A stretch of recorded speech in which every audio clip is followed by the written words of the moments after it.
Okay, I'm going to call to order the Thursday, June 15, 2017 Board of Supervisors meeting and ask Ms. Frescator to lead us in the pledge.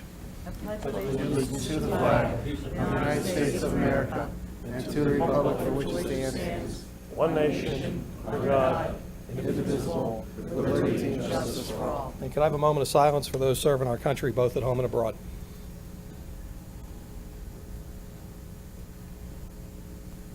Thank you. Okay, first up is announcements. Ms. Frescator. Good evening, fellow residents, Mr. Chair, fellow supervisors, professionals. Have some announcements on behalf of our Parks and Rec Department. We have a variety of discount tickets available. They are a limited number for amusement park and area attraction tickets. The price is posted online, and we'll have all the tickets on hand by late May. Discount premiere movie tickets to Regal, Edwards, United Artists sold for $9.50, quite a bargain. All tickets are sold Monday through Friday, 9 a.m. to 4 p.m. For more information and prices, check the website. Bucks County has announced that dog wardens will be going house to house checking for current dog license and rabies certificates. 2017 dog licenses may be purchased at the Parks and Rec office in Warminster Community Park during business hours or online at www.padoglicense.com. The Park and Rec Department continues to take new applications and renewals to the Bark Park. The next Bark Park Safety Education class will be held Tuesday, May 16th at 6:30 p.m. Call to register. A wireless toolbox class will be held by Penn State ARL at the Analic Chamber on Bristol Road on Friday, June 16th at 10 a.m. This informative program will discuss tools to use when your wireless systems fails, like for your cell phone, your GPS, and entertainment system. You must pre-register for this class. The annual Father's Day Fishing Derby for children 5 to 15 will be held Sunday, June 18th at Sailors Point at Peace Valley Park in New Britain. More information, please go to www.doylestownrec.com. First 100 children to pre-register will receive goodie bags. A new season is underway for the community-supported agriculture with Crawford Organics, where fresh produce, eggs, and yogurt are available each week. The rec is pickup point each Tuesday. For more information, contact Crawford Organics at www.crawfordorganics.com. The heaviest tomato contest will be held here before you know it. Plant your tomatoes now to compete from August 1st to September 15th. For more information on any of these items, contact Parks and Rec office 215-443-5428 or visit the Township website. That's all, Mr. Chair. Thank you. Ms. Frescator. Mr. Monroe. None tonight. Mr. Phillips. No announcements tonight. Mr. Crowley. Thank you, Mr. Chair. Real quick, I want to welcome new businesses to town. It's been a very busy month for our town in terms of new businesses. We'd like to welcome Barbecue Guru at 353 Ivyland Road. Therm Omega Tech also at 353 Ivyland. I3 Pharmaceuticals moved in over on Park Avenue. We also... Go ahead. They moved in. Yeah, that was a big project. Yeah. At the old Gamberg building, for anybody who's curious. It's now I3 Pharmaceuticals. Global Mortgage Network at 626 Jacksonville Road, Suite 230. We have Atlantic Building Products at 56 Ash Circle. Chipotle Mexican Grills, they're not quite open yet, I don't think. Soon? Open Monday or Tuesday. Monday or Tuesday, Chipotle Mexican Grill opens up over at 25 West Street Road, along with, I believe, Mattress Warehouse. Another mattress store, great. We wish them the best of luck. We don't have enough. No? We don't have enough. We went into the wrong business. Obviously, there's a lot of money in mattresses. In all seriousness, I wish them very well. The Modern Family Table at 259 County Line Road. Focus Behavioral Health at 169 York Road. The Chan Karate School at 128 York Road. Child and Family Focus at 755 York Road, Suite 204. Bush, Toulousky, Goodman, and Feldman, which is a CPA firm. They're also at 626 Jacksonville. CFAC USA, 381 Nina Way. And last but not least, Skechers has moved in at 700 West Street Road over to Center Point Shopping Plaza. As always, we welcome these businesses to our town and wish them all the best. Thank you. Awesome. Thank you, Mr. Crowley. Mr. Chair, I'm sorry, I forgot one announcement. Right ahead. The Ben Wilson Senior Center was contacted. They'd like the announcement made. They need help in the kitchen from 7 a.m. to 1 p.m., and they also need drivers to deliver meals. If you're interested, please call the Senior Center at 215-672-8380 and ask for Amanda Gershanak, Food Services Manager. Thank you very much if anyone's interested. Thank you. Thank you, Ms. Sorry, Frescatore. Mr. Chair. You read that Pardon? number again, Kat?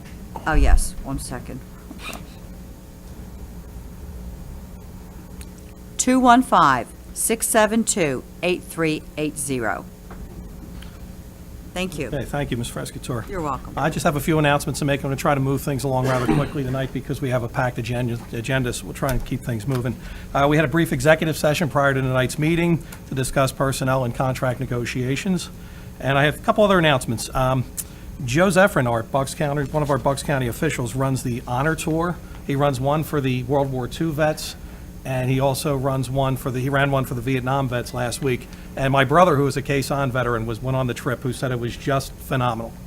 So big shout out to Joe for the work he does on that. It's a lot to put together, but they do a terrific job, and I want to thank them for that. I also want to mention that tomorrow is the annual Cancer Association's Relay for Life at Hatboro Horsham High School, which I take part in every year. Anyone would like to stop by during the day and make a donation or take some raffle tickets or something like that, it's a great event for the Cancer Society. And someday I'd like to have one here in Warminster. I'd be glad to host one if we could put that together at some point. And lastly, I'd just like to give a shout out to my son, Jack. His 24th birthday was yesterday, but more important than that, he graduated his apprenticeship, and he is now officially a journeyman drywall finisher in the District Council 21 union. And All right, Jack. we're very proud of him. Congratulations. And you know, I have to say something about the building trades because they've been so good to me that, you know, a lot of people get down on them, but here's a young man that chose not to go to school. So he went into a trade, he's learned a trade, he has his own health insurance, and he's building his own pension, so we, the taxpayers, don't have to take care of him. And I still haven't heard an argument against that I find plausible. So kudos to Jack. He's making a good buck now, and he's a very eligible bachelor as well for any young gals out there. He has good health insurance. See me after the meeting. I'll give you his number.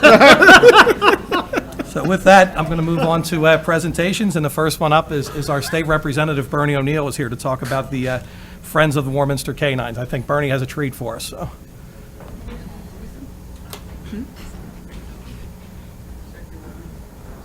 Thank you, Mr. Chairman. Good evening to you all. Is Jack paying rent? Yes. As a matter of fact, he pays me to clean his room. Oh. Yes. I want to thank you for allowing me to come tonight. The chief and I have been discussing for quite some time about the old Friends of Warminster Canine Foundation that we used to have here in the township. It was actually started by myself, Ben Casole, who was the supervisor, Bill Goldsworthy, who was supervisor, and our wives. And it was pretty much run by our wives, to be honest with you. But what we did over the years is we were able to raise money to actually purchase dogs for the townships. We were able to buy, what did we get, five, and we got five, what do you call them, bulletproof and knife-proof vests for the dogs. You know, we invested money into training and that sort of thing. We raised a ton of money doing it. With the passing of Ben and the passing of Bill Goldsworthy, we kind of slid over the years and lost touch. And so a few years ago, we emptied the account and closed the foundation up and gave the money to then Chief Murphy for the rest of it. But given the budget constraints at all levels of government and the chief's need for to keep the canine work going, we thought we would begin the foundation again and start it up again on behalf of the township. And so I wanted to come and just give you a courtesy that we will be doing that. We've already received a check from the Brad Fox Foundation for $5,000. Oh, that's great. Yeah, but we haven't started it up yet. We wanted to wait till we got your blessing, and we'll certainly be looking for any help. And I'll tell you, I remember the first fundraiser we did was we put those cans in about 200 of the establishments in Warminster. And I think we raised $39,000 in a week. Wow. Yeah, people like dogs. So, it was a good thing. So, so we just want to come inform you what our plans are, and see if you have any questions and get your blessing, that sort of thing. Let's say ShopRite does a lot of community events, and Right, they may be yes. willing to help out. Yeah. They've helped our police department out quite a bit in the Yeah. past. Yeah, he's a good gentleman. He serves on the Centennial Education Foundation. Right. Yeah, he's a great man. We're down to how many dogs right now? One? One Yeah. dog. And one from dog. a high of 4 or 5? 5. Yeah. And what would you like to have, Chief? What's your, Anywhere from 2 to 3. Yeah. Would probably be sufficient. 2 definitely, but this one we have now is kind of older. The other one, all retired last year and unfortunately passed over last year. So replace it, getting back to 2 or 3 more would be fine, perfect. I mean, particularly where you saw last week with the manhunt in Warrington and Doylestown, that was all canines. That was a canine dog. It was actually Bobby Schwarting from here that went to Penn Salem who caught him. He was Wow. a canine officer down there, so. Yeah. They're a vital tool for this area. Yeah, and they, I don't know what they cost now, but, back in the day, they were $10,000 a dog. Oh. Yeah, they're expensive. They're not cheap. And then the training that goes with it and everything and Right. upkeep. Right. Yeah, we even invested money years ago into the kennel to upgrade the kennels, so. I'm sure it can probably use a few upgrades by now. I've been over there Yeah, a I can while. The imagine, Chief's there yeah. all the time. Yeah, well, I'm going to call Karen and see if we can get a pass for the dog park for them. And, It's pretty tough. And where can people send checks Just be to? charming, she'll help you. Oh, yeah. Where can people send checks to? Oh, we haven't established it You yet. haven't Once said yet? we've Okay. done that yet, Okay. we'll take care of that, yeah. We weren't going to move forward with it until you knew what was going on and we got your Okay. blessings. You're okay with it. We'll open an account. In the past, we had an accountant take care of the books for us, gratis. We had an attorney, develop the 510C for us and that sort of thing. So we'll go through that whole process again. And And let then us we'll know what start- we can do. Yeah, and we'll start reaching out to everybody about raising the money and that sort of thing. We'd be using a GoFundMe account type thing, too. I'm not technical, Okay. but I'm sure we'll have some young people involved. They will Right. certainly show us how to do that, so. Whatever the chief needs Yeah. to help our residents, I'm Yep. all for it. Thank you, appreciate it. Right? Thank you. So let us know what we can do to help out as things progress. And you can clean my room too, if you like. 25 a week, Bern, you got it. Thank you. And next up on our agenda, Chief, you might as well stay up here because we're going to be swearing in a new officer tonight. I'm going to ask Judge Finello to come up, and we have a new, fine young man joining our police force, and I told him before the meeting, I hope you're here long after I'm gone, so. We plan on keeping them. So good evening. All right. And thank you. Tonight we have a second-generation police officer on our hands, Patrick Dorsey. He comes to us, he lived in Jamison. He comes to us from SEPTA Police, where he was a police officer, and his last assignment was in Special Investigations Unit, handling Part 1 crimes, investigations regarding major crimes around the SEPTA system down there. Prior to that, he has a undergraduate degree and Bachelor's of Arts in Political Science and Spanish from Drew University. He has a master's degree in Criminal Justice from Holy Family University. He played basketball for Drew University, and he studied abroad in Barcelona for Spanish. He's a Spanish speaker and reads, writes, and speaks Spanish. So without further ado, I'd like to invite Patrick up here and his father, Mark, who's the inspector for SEPTA Police, up here to take his oath with the judge.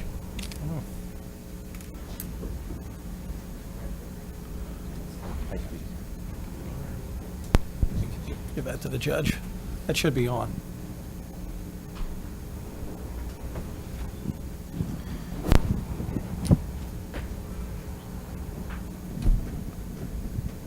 Good evening, all, and it's always a pleasure to swear in another fine officer, and we want good credentials. And I'll tell you what, second-generation police officer, God bless the mom here, okay? But you know what? It's going to be Father's Day. What a Father's Day present for your dad, Pat. Okay, so without further ado, let's swear you in, okay, and get you to work. So, Mr. Dorsey, you're prepared to take the oath of office? Okay, place your left hand on the Bible, raise your right hand. Repeat after me, please. I, Patrick Dorsey, I, Patrick Dorsey, do solemnly swear do solemnly swear that I will support, obey, and defend that I will support, obey, and defend the Constitution of the United States the Constitution of the United States and the Constitution of this Commonwealth, and the Constitution of this Commonwealth, and that I will discharge the duties and that I will discharge the duties of patrol officer in Warminster Township, of patrol officer in Warminster Township, Bucks County, Bucks County, with fidelity. with fidelity. Congratulations, officer. I'm looking forward to working with him at the court and Sam at the court, and I wish him safe employment and the support of all his fellow officers. Thank you very much.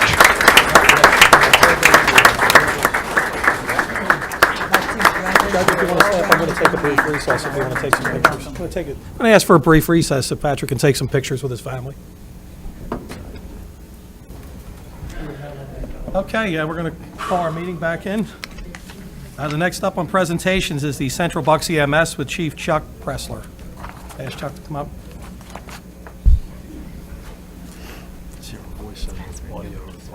Hi, thanks for the invitation. I knew in light of your evening's schedule, we would keep just to a simple introduction and any questions that you folks might have had.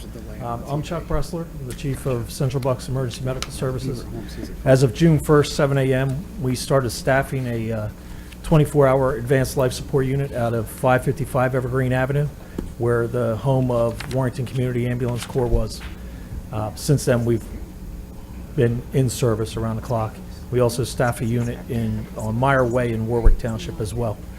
So some of my board of directors are here this evening. I wanted to get a face to names here.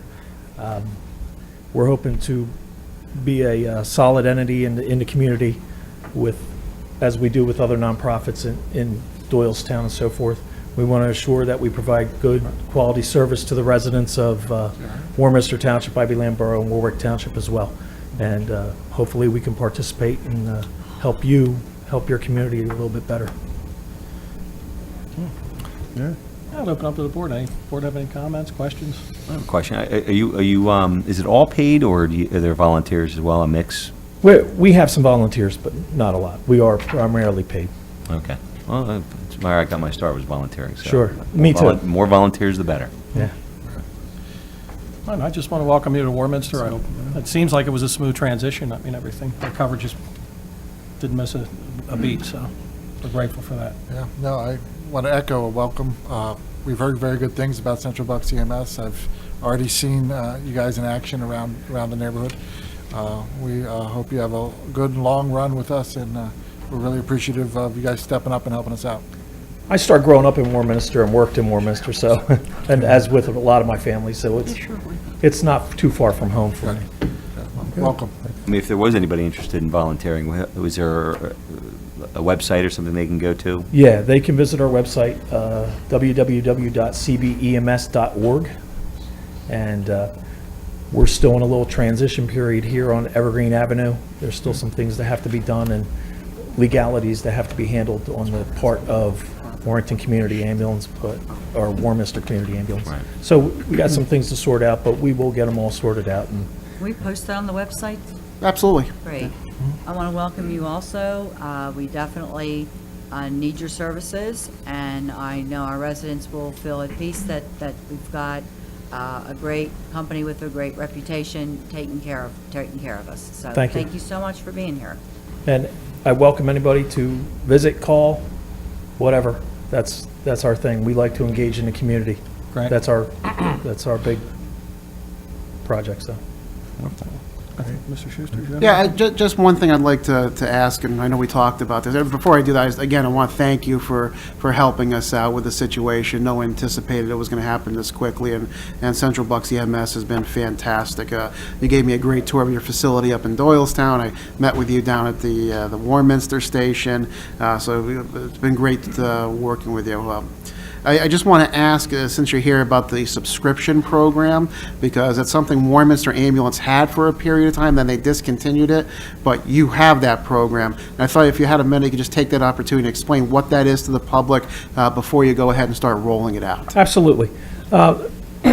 First thing we're going to do is we're going to send an informative postcard out to all the residents, just announcing who we are, where we are, because there was a lot of concern that we were responding from Doylestown, and that we would only go to Doylestown Hospital. I'm not sure where that came from, but we're not a hospital-based unit, so we go where we should go by protocol. Beyond that, our subscription we do annually. We hope to roll it out within the next month. It's short and sweet. We do $50 for a single person, single resident, and we do $75 for a family in a household. And what that comes down to is if you're insured and you have a copay, it usually covers the copay. If you're uninsured and under retirement age, it cuts your bill in half, and we always work with people because we understand the times that we're all experiencing. It's not limited to patients we see, we all are. And then if you're uninsured and over retirement age, over Medicare age, then we reduce it to a Medicare rate that would have been A reimbursable rate. classified, whatever it was called, but whatever that rate was, then we take it to that Medicare approved rate, and then we cut that in half, because we understand our seniors have as much a struggle, if not more, than everybody else. So we work with everybody, but again, we still have to be strong-willed and progressive on our billing, because that's how we survive. That's how we are able to provide and run calls, so. Chief Pressler, I'm very happy to hear that you're willing to work with residents. We do have a community of residents that are elderly, that are on fixed incomes, and the fact that you're willing to work with people, because sometimes people will not call the ambulance because they're afraid they can't afford to pay the bill. And that concerns us as well. Right, so when you do write your letter, you might want to let residents know that what your protocol is for payment, so they know. Absolutely. And it might sound odd, but our ratio in our coverage, current coverage area before we came down here was very similar to here. We see the same amount of percentage of clientele of seniors up in the Doylestown, Buckingham area as well. So Okay. we're very familiar with the ratio of patient that we see. So Well, it sounds like you're really informed in the fact that you were a former resident, and I'll think you'll fit right in. And welcome. Welcome. Does anyone from the public have any question or comment for the chief while he's here? I'm sure we'll be seeing plenty of you, you will. not at my house, but. Let's not do that. Well, maybe, right? Let's not do that. All right. Great, well, thank you, chief, I appreciate you Thank you. coming in. Thank you. Anything else good? We're good. All right. Welcome to you. Warminster. Microphone. I just want to say thanks for honoring veterans. Our president happens to be a World War II Pacific Theater veteran, so he's a very active man at the young age of 92, and I won't let him forget about it.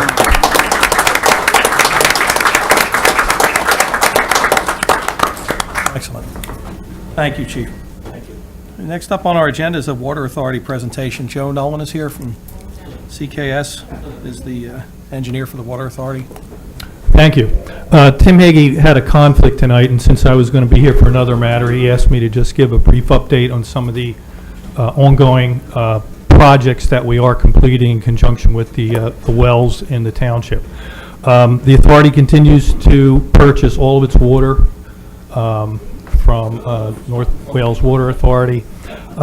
In addition, we do have operating systems on 3 wells that we are not in service yet, but we are going through successful testing on those wells, and we are getting non-detect on results of water from those wells. In addition, we have awarded a contract for treatment equipment for well 2, and we opened bids yesterday for the installation and construction of the well house at well 2. We've also submitted a permit application to DEP for treatment systems on the 12 remaining wells in the township. So once we get those permits, we will be able to put treatment systems on every one of the authority's wells. In conjunction with that, two of those wells we are almost completed with the design, so we should be able to go out to bid in a very short time for 2 additional wells in addition to the 1 well, the contracts that we just awarded. And finally, we're working very hard on an application to Penvest for the construction costs for all of the wells, and that requires preliminary designs and a lot of engineering work, which has been my main focus. And we anticipate being in a position to submit that to Penvest in August when it's due. So that's really where we are right now. There's been a lot going on. There's a lot of engineering, which is good that I'm here, but I'd be happy to answer any questions on where we are right now. Mr. Hagee intends to provide you with additional updates and be here himself at a future meeting to give you more of a background on the administrative stuff going on with the issues with the Navy and the National Guard and those type of things. It seems like the filtration system, that it's working, that it's flushing, you're flushing it into waste, but that. It is working. The carbon is removing the two contaminants, PFOS, PFOA, to non-detect levels. The carbon has been, on well 13, we have yet to replace the carbon since we put it online. You know, we're looking at maybe 6 months before we have to do a carbon change out. So the treatment system that we are installing is doing the job. We have also, in the designs of all the wells, we are making the buildings larger in case, and we have space to put additional treatment tanks in case we have to expand the capacity of the treatment system or provide additional different type of treatment system for other contaminants. So we're doing that. We're looking ahead and being proactive in that. Excellent. So that's more engineering, but I'd be happy to answer any question or try to answer any questions, and if I can, I'll make sure that Tim gets back to you. Anyone else from the board have any comments or questions for Joe? Well, the one thing you just mentioned, you said with respect to the Penvest grant, you said in August when it's due. What is it? What do you mean by that? The application's due in August. It's so it, Due in August. The application itself is due in August. Okay. Can it be submitted prior to that, No. or They have certain deadlines that you have. They meet. The application's due in August, and then in October is when the board meets. They only meet like it's like quarterly. Okay. So that is the next. So possible. once they meet like once every 4 months. Yes. The thing that is difficult is before you can submit the applications, you have to have all the permits in your hands. You have to be pretty much shovel ready, and that's why there's a lot of things that need to be done before the application is submitted. As I said, we submitted permits for 12 treatment systems to DEP, and you know it's a lot of engineering work and a lot of filling out applications, and so that is all done. So right now it's waiting for DEP to hopefully issue the permits and for us to complete the application. The application is very extensive, so it takes a lot of effort, and it's not only technical issues, it's administrative issues, financial issues. So we are working on that with the authority and with Tim. May I ask, who do you have, do you have anybody in, any representatives that are going to advocate for you to get this grant once it's been submitted? I believe Mr. Hague would be better to answer that, but I believe the answer to that is yes. Because a little bit of help, every little bit of helps Yes. when it comes to I getting. believe the authority is pursuing those avenues. Okay, thank you. That question. I just had a question, really, and I mean, obviously, there's an article that came out yesterday, so I don't even know how Yes. much. But with the Colorado School of Mines study, obviously, brand-new study, is part of the idea of having the extra space in the facility in order if we have to expand the amount of filtration we're doing, because I guess the study talked about how it might remove PFOA, PFOS, but there's other PFCs we may Right. not know about yet. Correct. So at this point, we're moving forward with the plans we have, but we are able to adapt should that study hold up. Yes, we are looking ahead. As I said, we made the buildings a third bigger than they need to be. And there are other types of treatment systems that are currently being developed. I mean, this thing it changes every day. There's a lot of additional studies that are being done, and it's pretty basic. It's a filtration system with a special activated carbon that removes a lot of things in addition to the PFCs. But there are other types of systems. There's a resin system that's being developed and worked on as we speak. We were part of our system, Well 26. We did a pilot study with the company that's developing the resin study. So we're sort of on the cutting edge on a lot of these things. But we are looking ahead. Obviously we can't project the future. We can't design today for things we don't even know about yet. But You are we're being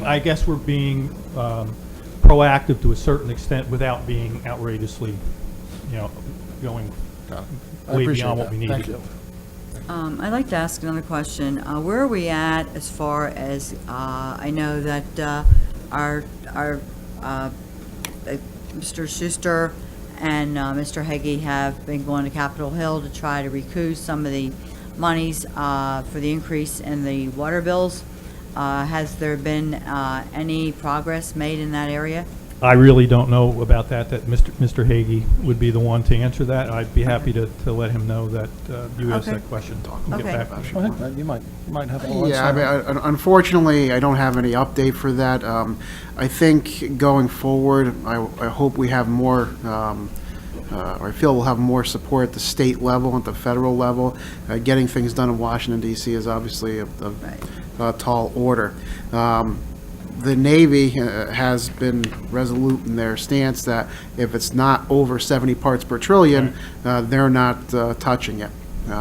So unless there's a standard which is lowered by the EPA, or if the state goes ahead and puts in their own standard, which I am hopeful that there will be some movement in that area, then the Navy may react to that. So I think we'll have more success at a state level than we would at a federal level. Okay, But I'm still hopeful. right. We'll try everything we can. Right. And Thank you. It's evolving. I mean, I know. last week it comes out that they've known for 15 years that firefighting foam could be dangerous to us, so. Yes, I have every article Yeah. since 2001 about the water, and it's just, it's so complicated, and I know we're doing everything to protect our residents. I know I keep reassuring them that the water we're getting is clean, it's from North Wales, but I think one of the biggest problems we're having is communication with the Water Authority and the residents, because they don't, we do get the letters every now and then, but the updates don't always come, and so, you know, I get asked a lot, are you sure the water's safe? Are you sure the water's safe? I guess there's a little bit of a trust issue there sometimes. So I just want to let you know that. Okay. Try not to be negative, just letting you know. understand. Okay. Well, hang on for a second, Joe. I want to ask if anyone from the public has a question for you. I saw, Larry, come on up, Larry. Tell us who you are, Larry. We know, but the folks at home may not. Tell us who you are, Larry. Yes, I'm Larry Menkes. I was a founder of the Warminster Township Environmental Advisory Council, and before I left at the beginning of this year, I was the water guy. And I have stayed on as the water guy, working with the legislators, primarily the call that Bernie O'Neill and Todd Stevens and Kathy Watson made for blood tests and free bottled water, because caring for the people is the most important thing. I would like to say a word of thanks to Tim Hagee and the Water Authority for being on top of this. We are far ahead of any other township in the area that's been involved in this, and that's been remarkable. And as a resident who has probably suffered a life-threatening cancer as a result of this, I'm doubly proud. My wife is sick from this as well. My father-in-law worked at Johnsville. He died of cancer there. And I just want to say that this is a very serious thing that we're dealing with. This is not only a regional crisis, but a national crisis. And I'm doing the best I can as a civilian now, which gives me more latitude. And I'll talk about this maybe a little later. All right. Thank Thanks. you, Larry. Does anyone else have anything for Joe Nolan before we move on? No, Joe, well, we appreciate you coming in for the update, and we look forward to hearing from Tim. Okay, next up on our agenda is public hearings. The ordinance prohibiting the use of tobacco products in recreational areas, parks, and playgrounds. It's item I, consider adoption of ordinance 738, prohibition of the use of tobacco products in recreational areas, parks, and playgrounds. Mr. Savona. Yes, Mr. Chairman, as you just mentioned, the ordinance before you this evening was discussed at your last meeting. This would modify the township's park regulations to provide for the prohibition of the use of tobacco products in recreational areas, parks, and playgrounds. We also are adjusting some of the technical definitions to define tobacco products. Our ordinance had not been updated since the advent of vaporizers and e-cigarettes, so we've adjusted those definitions to include all forms of tobacco products, and we've clarified the penalties that are provided under Section 16-122. If the board's inclined, a motion would be in order to approve ordinance number 738. Okay, is there a motion? After the Motion. hearing. No, there's no hearing. Oh, there's no hearing We on had a this? hearing. I'm sorry. How about, I'll take a motion, we can have discussion. Motion. A second? Second. Mr. McPhelps, any more discussion? I know we had a lengthy discussion about this at previous meetings, but if the board. Hey, can we go over again the penalties? possibly? Sure. The penalties that are provided under the ordinance, I believe, are set forth under section 16-115, which are the standard penalties for violation of a summary violation. So it's $300 per or up to 90 days incarceration in lieu of the penalty. So those are set forth already under your Parks and Rec rules, but it's a little ambiguous as to whether it applies to this particular section, so that's why the adjustment's made under 16-122.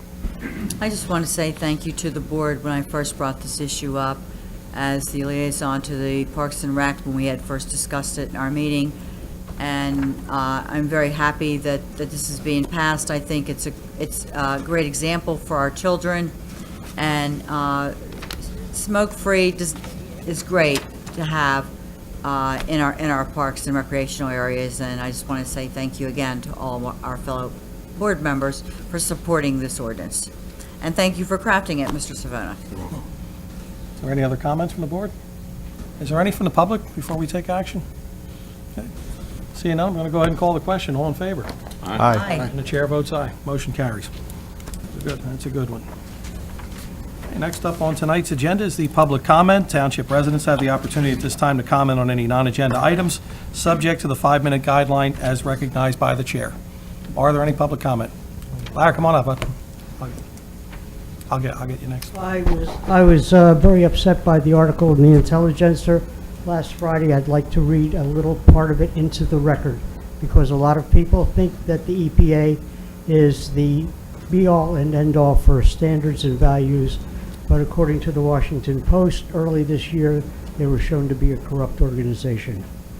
So, reading online from the National Fire Protection Association's Technical Committee on Foam, and it's a trade group that creates national standards and codes for firefighting equipment and protection.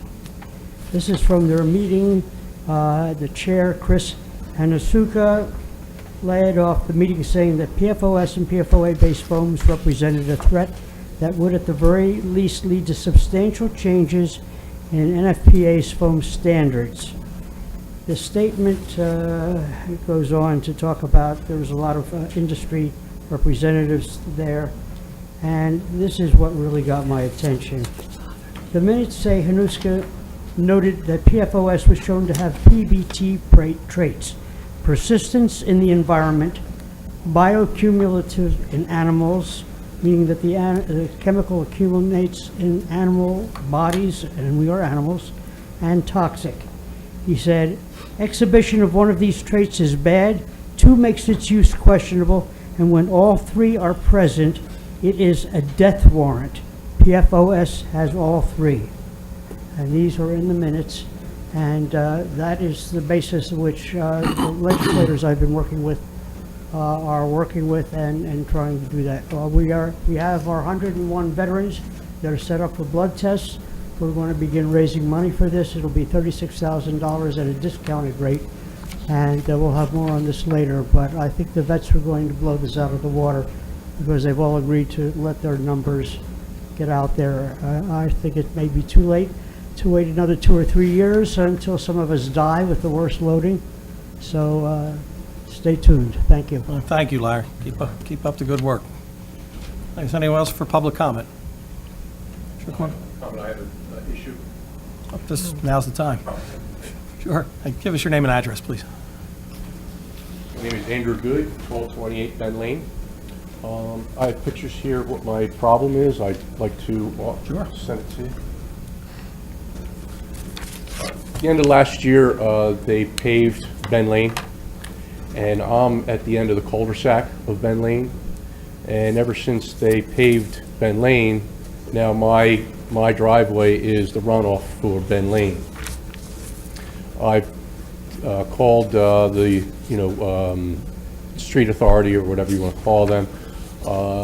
They came out and just looked at it and they didn't know what to really do with it. They asked me what I suggest, and I said I'm not the engineer. The road is so high they actually had to put a ramp from the road to my driveway. So I drive out on a ramp to get out of my driveway. One of the suggestions was to put like a speed bump out in front of my driveway to divert the water. that's not going to work, because then it's going to make it even higher for me to get out of my driveway. Originally, the water diverted down the old access road to the one water tower, and then into a dry creek bed, and that's where it, ended up. Now it's not doing that. As you can see, it's going down my driveway, and now it's taking all my stone and, going down to it, further down the creek. I did have somebody come in to look to see what the problem is, and they said that I have to raise my driveway higher to divert the water. It's going to cost me $2,500. I don't have $2,500 to create a problem that the township created. Did you ever have water in your driveway prior to that?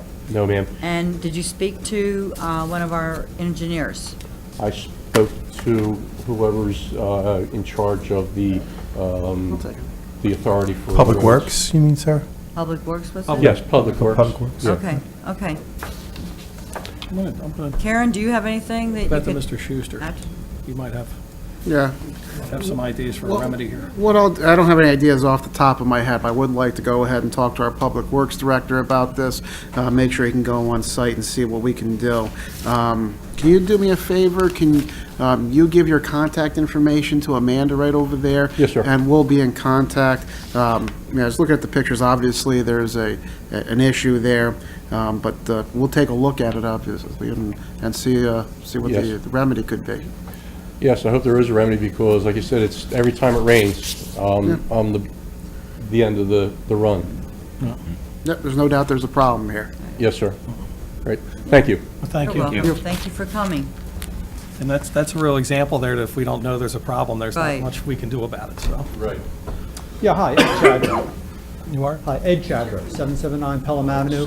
I have a couple events that are being hosted by a couple organizations I'm involved with. One is for Americans for Prosperity. They're giving a short presentation on liquor privatization and wine sampling at Buckingham Valley Vineyards at 1521 Durham Road, Buckingham, PA. That's going to be Wednesday, June 21st at 5:30 p.m. to 7 p.m. And the second one is Concerned Veterans for America, Pennsylvania, is giving a town hall with Dan Caulfield, Director of Policy and Concerned Veterans for America. We'll be discussing and debating where critical VA reform legislation stands in Congress, as well as the continuing reforms that are being crafted. We need the valuable input of veterans, military family members, and patriots concerned about our nation's veterans. That's going to be hosted at the Philadelphia Marriott West, 111 Crawford Avenue, Conshohocken, PA. And that's Thursday, June 22nd, from 7 p.m. to 8 p.m. So both of those events are for our military?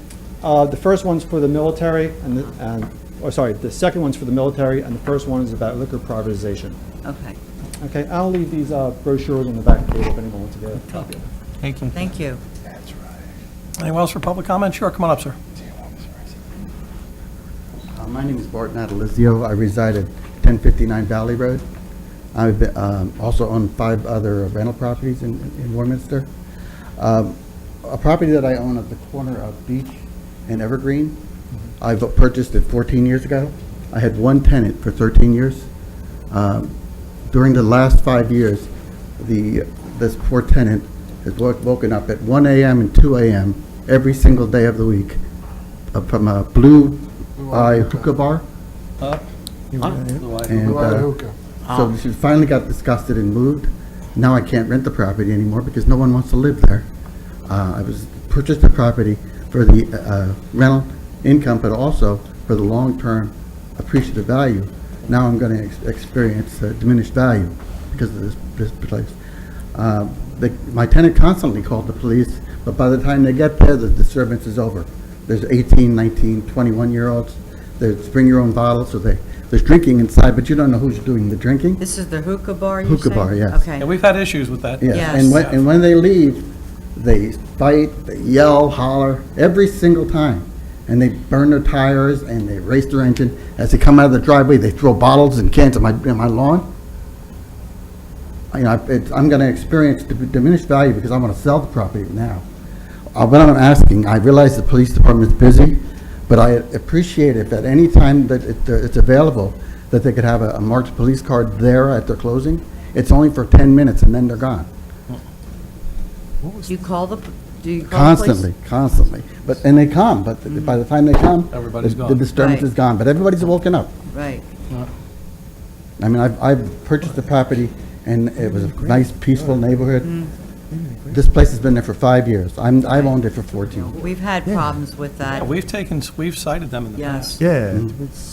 We took them to court. But it's still happening. It's still happening. So what's the remedy? Well, I spoke to a resident, I think about 2 weeks ago, that lives in the area as well, and she had similar complaints, and she was begging me to close them down. I had to explain that. I'm not you know, expecting that. We just don't have the Yeah. authority to close them I down. We realize that. recognize it's a problem. I just want 5 minutes of their time. So what I'll do is I'll talk to the police chief and see if we can get some directed patrols down there at the times that you're talking about. Right But when they I'll- close. Right when they close, yeah. And I also encourage you, anyone else, that when something happens, call 911, call the police immediately. And I've encouraged my neighbors and my tenant, the same thing. And they come. Yep. But it's just too late. No, understood. So let me talk to the police chief about that. I'm sorry you're going through that. We hope that everyone in the township is just a good neighbor, whether they be a business or a residence. It just works out a lot well when everyone is And I good, friendly understand they neighbors, even have a but- security person, but they don't Exactly. take care of it. Yeah.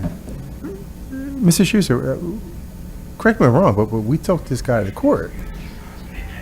That I don't know. That was before Yeah. my time. Poor Mr. Schuster, but we did. And we had issues with them before, and we had Yeah, the cited court them before. order, They I have believe. conditions, and I don't know what the specific conditions are for their closing. We'll look into We'll look into that. Look at that Take a tomorrow look. morning. Yeah. Yeah, we will help. Because there were specific appreciate it. I conditions really for appreciate anything closing you can do times for for me. them and noise and We'll whatnot. push Not it. the We'll first. push it. We've Not the had many first. complaints. One of Thank my you. first meetings ever was one of the gentlemen who lived next door find that stuff. Right. I'm invested the in this first one or town, the and second you know. You're the type of Right. person we wanted this town, and I appreciate your investment. I'm sorry you went through this. and We'll Right. do what we can. Thank you very much. Thank you. Thank you for coming. Is there any other public comment? Okay, seeing none. Going to move on to the consent agenda. Mr. Schuster? Thank you, Mr. Chairman. The consent agenda for this evening. Item A is your minutes for the May 18th, 2017 meeting. Item B is a revision to the 2017 fee schedule. If you recall, we made a rather substantial change to the fee schedule when you reorganized, and at that time, we said there may be some tweaks during the year as we roll out the fee schedule. Well, this is the tweaks. We are eliminating some escrows that are not necessary. We're tweaking some of the fees just to make sure we're covering our expenses. It's all laid out in a memo which Amanda put together in case any of you have any questions on that. Item number 7 is the final payment for Suker and Sons for the 2017 roadway milling in the amount of $112,919 as recommended by the engineer. Item D is payment number 1 for the curb ramp installation for Reamstown Excavating in the amount of $100,539 as recommended by the engineer. Item E is release number 12 final from the escrow account in the amount of $84,684 for Franklin Corporate Center Lot 3 as recommended by the engineer. Item F is 620 Jacksonville Associates, release number 3 from the escrow in the amount of $365,658 as recommended by the engineer. Item G is a legal and engineering escrow release in the amount of $17,776 for stations at Bucks West. Item H is Spadaccino and Schrenk, release in the amount of $2,510 from legal and engineering escrow, and this one goes back to 2002, so another one we're able to clear out. Item I is 590 West Street Road, stormwater escrow release for $684. And item J is 709 Fairfield Drive, that's a pool escrow release in the amount of $83.28. Okay. Is there a motion to approve the consent agenda? Motion. Mr. Monroe, is there a second? Second. Mr. Crowley, any discussion from the board? Any from the public? Seeing none, call the question. All in favor? Aye. The chair votes aye. Motion carries. Next up is the treasurer's report. Mr. Monroe. Thank you, Mr. Chair. This evening, I have a supplemental bill list, a bill list, and transfers for May. The supplemental bill list is dated May 31st, 2017, in the amount of $578,401.37. The bill list is dated June 15th, 2017, in the amount of $557,967.96. That is a total of $2,136,369.33. And the May transfers total $319,754.16, and that is all that I have. Okay, is there a second on the motion? Second. Mr. Crowley, any discussion from the board? Any from the public? Seeing none, all in favor? Aye. Aye. The chair votes aye. Motion carries. Next up is item B. Under that is the May financial statement. Mr. Schuster. Thank you, Mr. Chairman. May financials, as I reported last meeting, the earned income tax is still a little bit soft, and it continues to trend that way. And by a little bit, I'm talking about 80 or 90,000, which is it could be a timing issue. It's kind of unusual to see this occur, especially in the economy that we're seeing and people moving into the township. Also, I noted that our LST, which is also taken off of payroll, is escalating. So it's kind of strange to have one escalating and one a little bit softer. So I'm still hopeful that that will turn around, but that's a little bit softer than usual. Nothing that I am incredibly concerned about at this point. Just in terms, we're almost halfway through the fiscal year. The general fund has collected 55% of the revenue budgeted and only spent 33% of its anticipated budget. While those numbers sound pretty good, they are good numbers.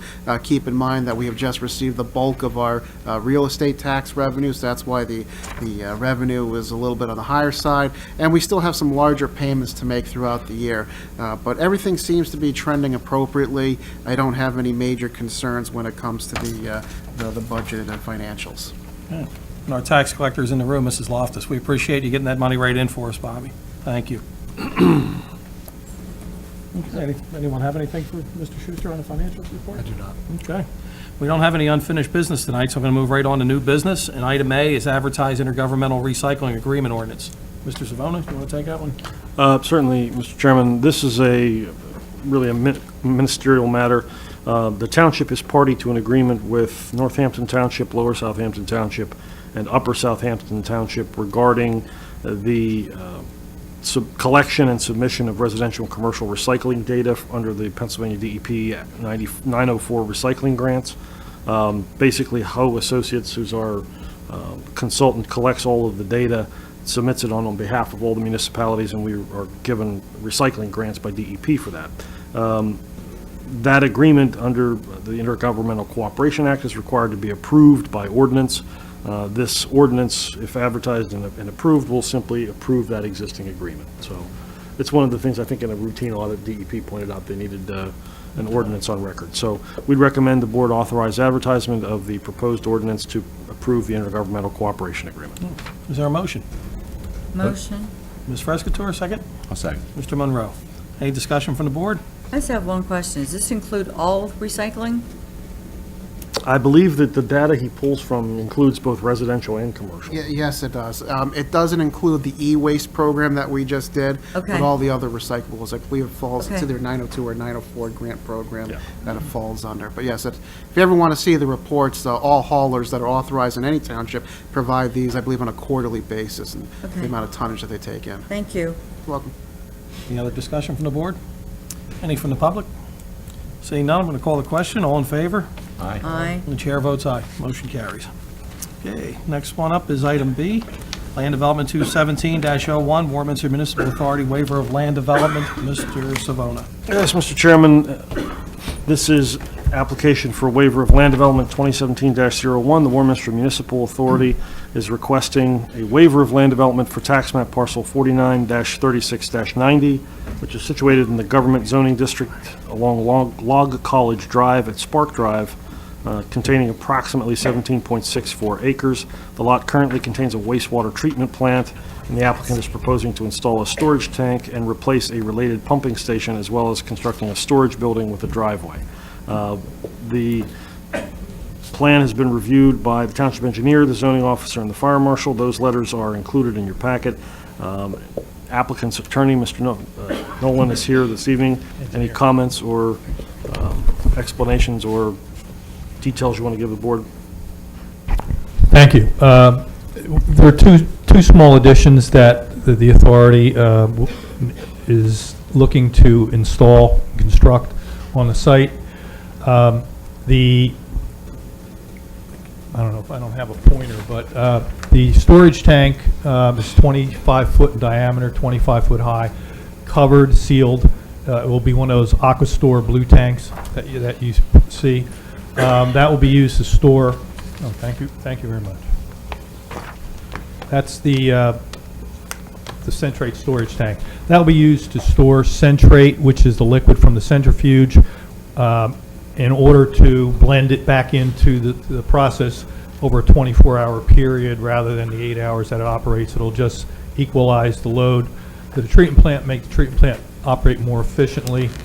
We're replacing an existing pump station as part of that system as well. The other item is construction of a new, it's really going to be a pole barn structure, but it's going to be a storage garage. It's 40 by 60. It will be at the front, not really the front of the property. The property is here, but on the front of where the tanks are. Also, 2 connecting driveways. The authority has a lot of material that it utilizes for operation and maintenance of its wastewater treatment plant and also its treatment manhole and sewer system on site. They'd like to store a lot, and it's open to the weather and the environment. They'd like to store that to secure it as well. And this will just be a storage building. It's just going to be for equipment. No chemicals or anything like that will be stored in the building. They're the 2 projects. We did receive the letters that Mr. Savona referenced, and we will comply with all requirements contained in both of those letters.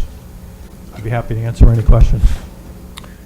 Is the one storage building, is that the one that there's a little bit of a nub that comes across Log College off of Nassau? Is that where that one facility, is that the one you're referring to? This is the main entrance, which is Sparks. There's a second driveway here, and that's really the driveway that they will utilize to go through there. I don't know what. Well, I'll just tell you why I was asking, because Okay. maybe it's different. It was something that went before the zoning board a couple months ago. No, that was the well houses. All right. Yeah, it was wells 14 and 50. And that they did require zoning relief for setbacks. This is different. Okay. Yeah, when I was out meeting the residents, I kind of walked into a hornet's nest on that one because people were a little upset about where the post, where it was posted. Right. And we did receive zoning approval for those two well houses. Does anyone else have anything on this, Mr. Nolan? I'm good. And, Mr. Chairman, just for the record, I believe that the township engineer, I'll let Ms. McNair speak to this, but I believe that the township engineer is recommending the board approve the waiver as requested. Yes, we are. They're requesting a waiver from the stormwater management requirements. Since they're proposing less than 5,000 square feet of new impervious, it's just the volume control requirements. They're very minor. So based on the use of the site, we are recommending the waiver here. Any other questions? I don't have any. Does anyone from the board have anything further? Anyone from the public before we craft a motion?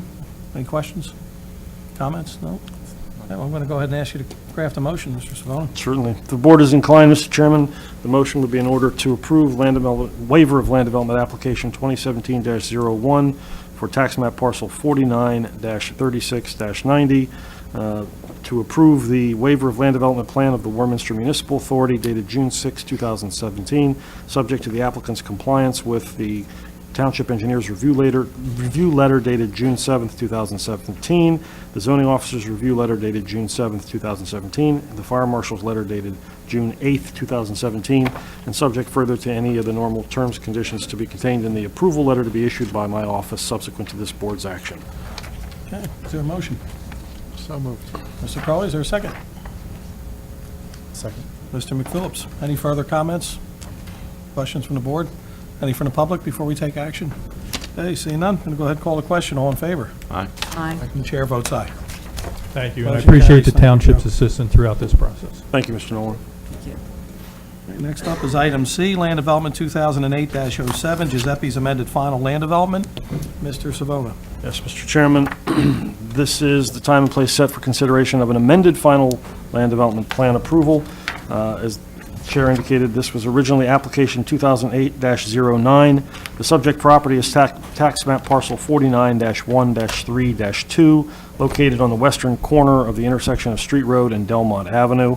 The net lot area, 1.639 acres, contains a 1,356 square foot office, an 8,315 square foot restaurant with associated outdoor seating and 50 parking spaces.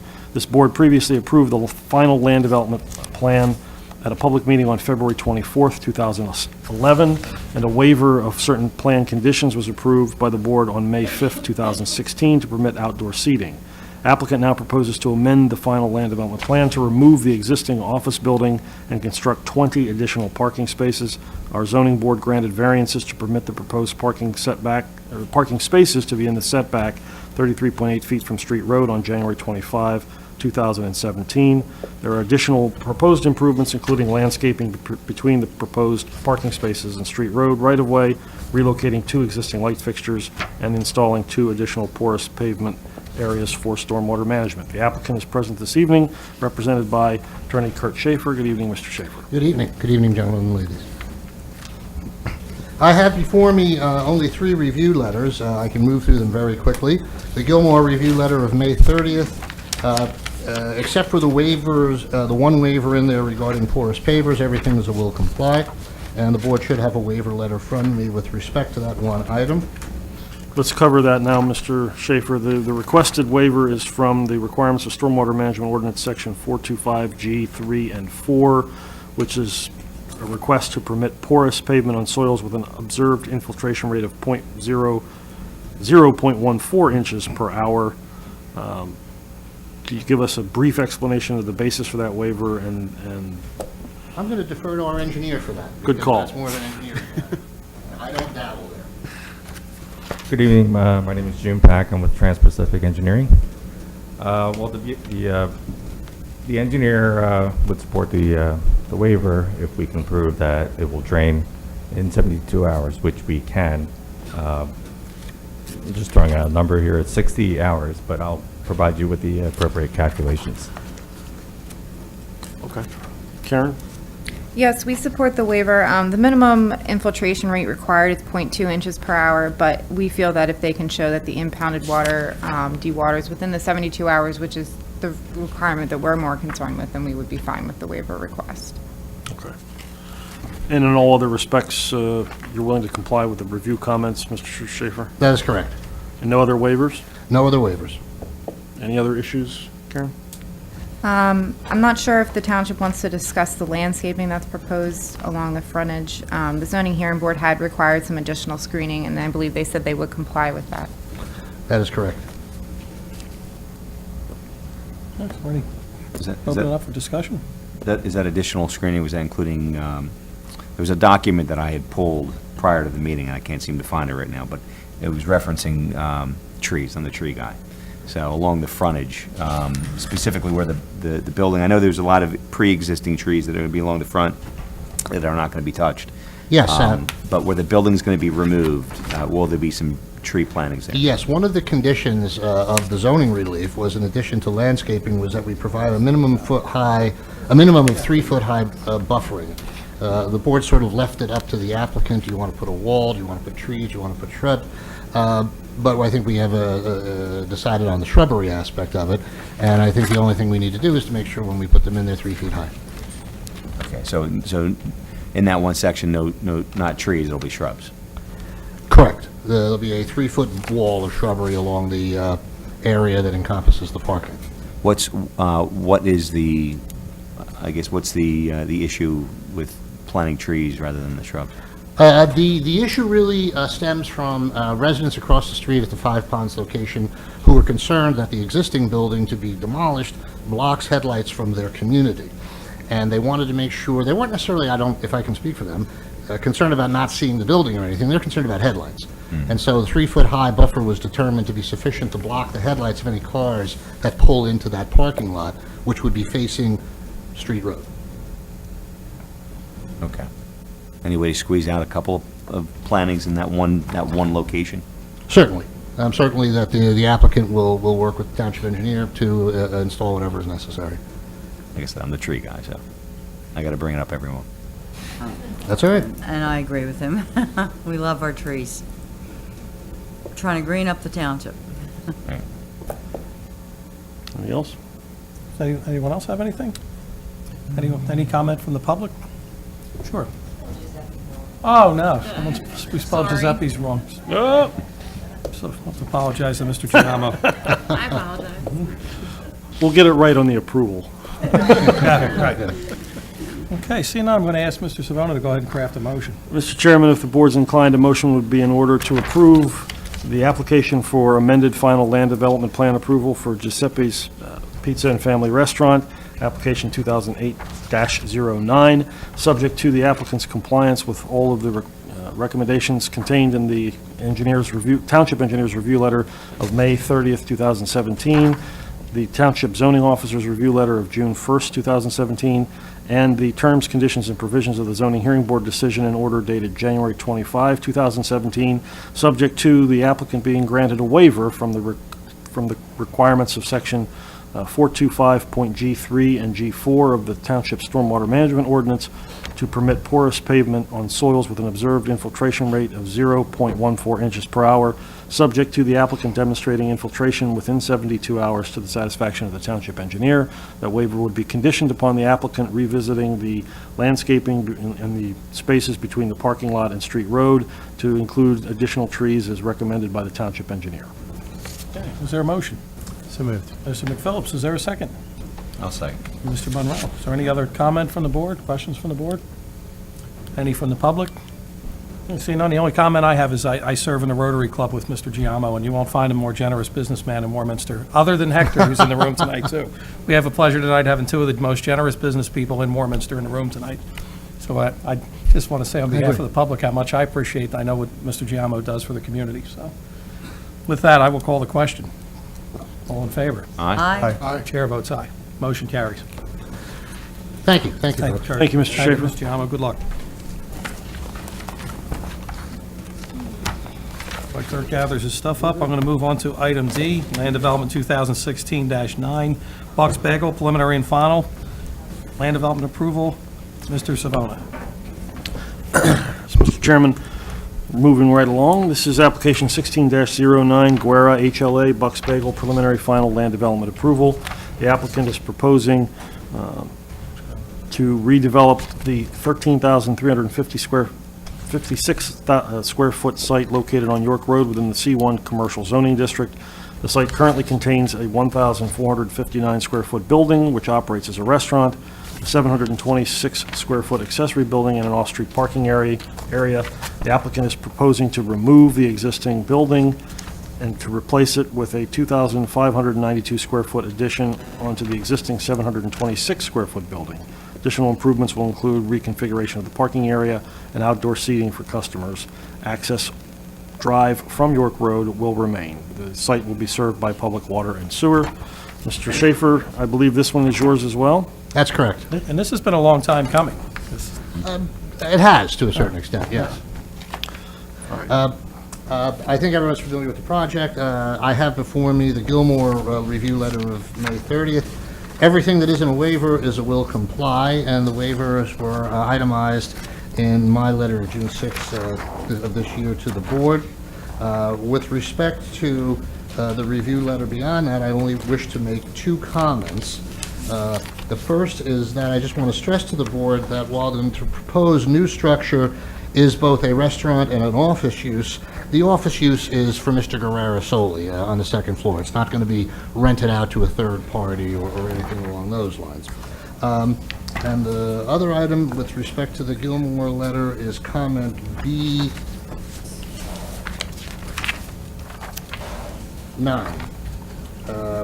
With respect to the installation of a pole light. I've talked to our engineer who assures me that that will be located on our site. If the plan seems to appear as if it will bleed onto the adjoining property a bit, that's incorrect. We don't need an access easement because we're going to keep that entirely on our site.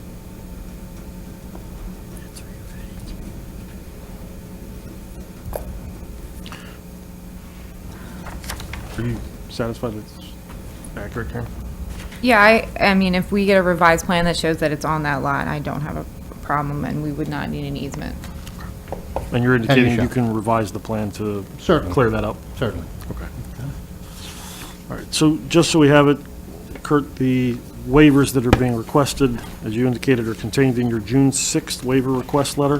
That's correct. That would be preliminary final under 302.1, existing features within 400 feet under 46.3B, waiver from the curbing requirements for parking lots under 512.2, a 15-foot setback from the parking area from the ultimate right-of-way under 512.10, minimum 5 feet, slopes be a minimum of 5 feet from property and right-of-way lines under 518.6, the street tree Class 1 buffer requirements under 523, and the maximum illuminance requirements under 524.5. Is that correct? That is correct, 7 in total. Township engineer have any comments with respect to the requested waivers? No, we noted our support of each of the waiver requests. Anything else, Mr. Schaefer? No, thank you. Okay, before we craft a motion, is there any discussion, questions from the board? I don't have a question. I've been looking forward to this project. There's going to be a vast improvement over the current building, and Yes. and Mr. Greer has been a terrific corporate citizen. I look forward to having great success at this location. Yeah, it's a nice-looking building. I mean, obviously it was badly needed. I mean, the existing location, I've been there a few times. You pull in there and you got to cut the wheel immediately once you get in there. So it'll be a very nice difference having that added space. On waiver 6, is the shrubs in lieu of trees due to the way the location is structured? Yes. Actually, what I believe what that reference is that across York Road, the ground there, even though it's used as the Hartsville office complex, is zoned residential. And under the ordinance, we would technically be required to create a buffer between us and that residential property. Right. Which would go along the front of our property. And the site is simply too tight to Right. accommodate that. That's what I thought. Yes. Okay, thank you for answering that question. No, not at all. Okay, I guess I'll go ahead and ask, is there any comments from the public? Seeing none, I'm going to go ahead and ask Mr. Savona to craft a motion. Very well. Mr. Chairman, if the board's inclined, a motion would be in order to grant preliminary and final land development approval for application 16-09, Guerra HLA Bucks Bagels, preliminary final approval, subject to the applicant's compliance with all of the terms, conditions, and provisions contained in the Township Engineer's Review Letter dated May 30th, 2017, the Zoning Officer's Review Letter dated May 30th, 2017, the Fire Marshal's Review Letter dated August 5th, 2016, Bucks County Planning Commission Review Letter dated October 21, 2016, and the Township Planner Boucher and James Review Letter dated May 17, 2017. Further, the applicant would continue to comply with the terms and conditions of the Zoning Hearing Board's decision and order dated April 13th, 2017, and the applicant will be granted the waivers as requested in the waiver letter submitted by the applicant's counsel dated June 6th, 2017, subject to compliance with any required conditions that may be determined by the township engineer, and subject further to the normal terms and conditions of preliminary final approval to be included in a letter to be issued by my office. Okay. Is there a motion? Motion. Ms. Frescatore, is there a second? Second. Mr. Crowley. Any other comments from the board, questions from the board? Any from the public? The only one I want to thank Mr. Guerrero, too, for being such a generous businessman in our township. Thank you. Thank you. With that, I'll call the question. All in favor? Aye. Aye. And the chair votes aye. Again, thank you, folks. Have a good Motion carries. Good luck, Mr. Guerrero. Glad to see that finally get done. Next up is item E, Land Development 2017-5, Burger King, preliminary and final land development. Mr. Savona. Hi, Lois. You're welcome. Mr. Chairman, this is the application for preliminary final land development approval of Burger King for the property located at 580 West Street Road, parcel number 49-15-279. The property is located in the C1 Commercial District, contains approximately 1.18 acres, currently consists of a 3,229 square foot building with an outdoor play area and drive-through facility, as well as an off-street parking area. The plan proposes to redevelop the site and to include a 1,144 square foot building addition, which includes enclosing the outdoor play area and also expanding the drive-through facility from a single order lane to a double order lane, as well as reconfiguration of the parking area. Two existing access drives from West Street Road will remain. The site would be served by public water and sewer. The plans have been reviewed by the township engineer, the zoning officer, the fire marshal, the Bucks County Planning Commission, and the township's planner. The applicant is present this evening, and you may proceed. Hi, good evening. My name is Matt Chartrand. I'm here from Bowler Engineering, representing the applicant here, which is Family Dining Incorporated. This existing location is at 580 West Street Road, as was noted. What you see on the screen is our proposed site plan. I'll try to outline for you where the existing building is, which is kind of the central portion here. That's the existing Burger King as it sits there on the site. Out at the front of the site, there's an outdoor play area currently, and some of the ADA parking spaces are along that front portion. What we're proposing to do here is bring that play area as part of the interior, enclose it entirely so it will be functional and only accessible from the inside, obviously allowing for seasonal use to be increased. The existing play area is somewhat dated as well as to what's out there, so the idea would be to completely modernize the building. There would be, portions of the building would remain in terms of the structure, but the exterior of it would be completely redone. The only other portion, that's about a 760 square foot addition off the front of the building, and then at the rear of the building, just shy of about 350 square feet would be an addition in that portion. And that's really going to be back of house kind of stuff for them to be able to better manage the interior workings of the restaurant. Additionally, along the back of the site right now, you have 2 rows of parking that exist directly behind the building that are somewhat trapped by the existing drive-through. If anyone were to park there as the drive-through stacking comes around there, it would really, in effect, trap those. So they're largely used by employees right now. But what we're proposing to do is basically have 2 separate order points. You've probably seen it at various fast food establishments. It's pretty standard now to have 2 order points. Moves things through more efficiently and allows us to continue to get those vehicles in and out. The remainder of the drive-through operation will exist as it stands today. The order or the pickup point will be the same. The parking along the eastern side of the site will remain the same. Driveways will remain the same out to the front. And what we're proposing to do is now angle the parking spaces all the way around the site in order to make sure that the one-way movement, which is the way it's really intended to be and set up to be, because this is a entrance-only driveway and an exit-only driveway here. We want to make sure that vehicles follow that. Right now, as it stands along the western portion of the site, those are 90-degree parking stalls. So those vehicles, there could be confusion for people leaving.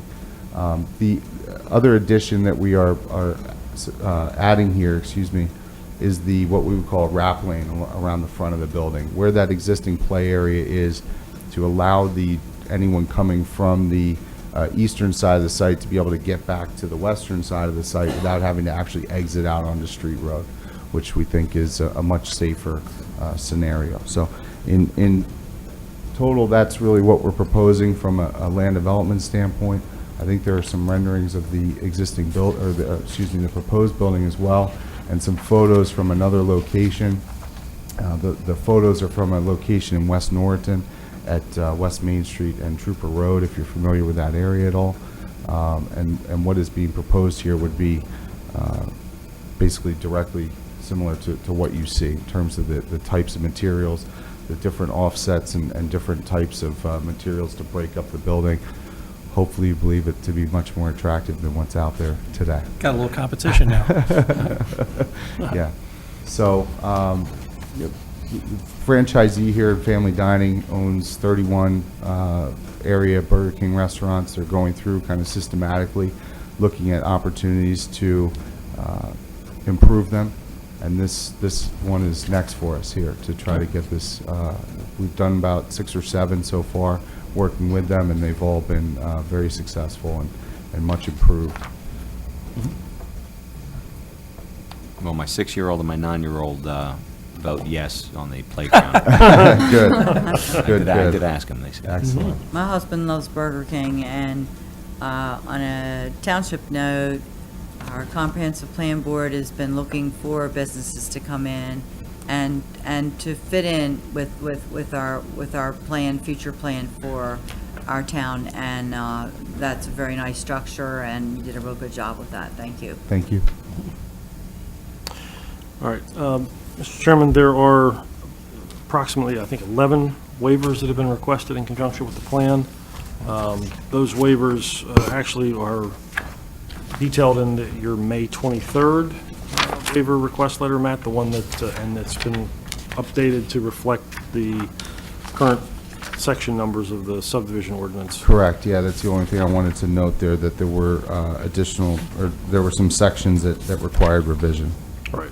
So we're basically, you're seeking waivers from 301 to allow preliminary and final, 406 to allow the existing features within 400 feet, stacking of 14 vehicles in lieu of the maximum of 6 under 511.4B, permit drive-through lane widths of 11 feet and 9.4 feet in lieu of the required 12 feet under 511.5, to not provide a traffic impact study on 511.6, to permit 2 parking spaces that are 18 feet in length, to maintain the existing drive aisle width at 13.7 feet under 512.2, curb radii of 2 feet in lieu of the required 5 feet under 512.9, storm sewer pipes with an 8-inch diameter in lieu of the required 15-inch under 521.2 D and H, no street trees along either Street Road or Olive Street under 523.4 C, and not to provide landscaping within the required Class 1 and 2 buffers under 523.5 C, and finally, to not provide parking area landscaping. That's the extent of your requested waivers? Correct. The only addition to that, and again, I think it was discussed when we went to the Planning Commission, in that there's a section 800 relative to required improvements, which we had initially included in our letter. And that's basically the sidewalk and the driveways along our property frontage. They exist. We intend to keep them exactly as they are.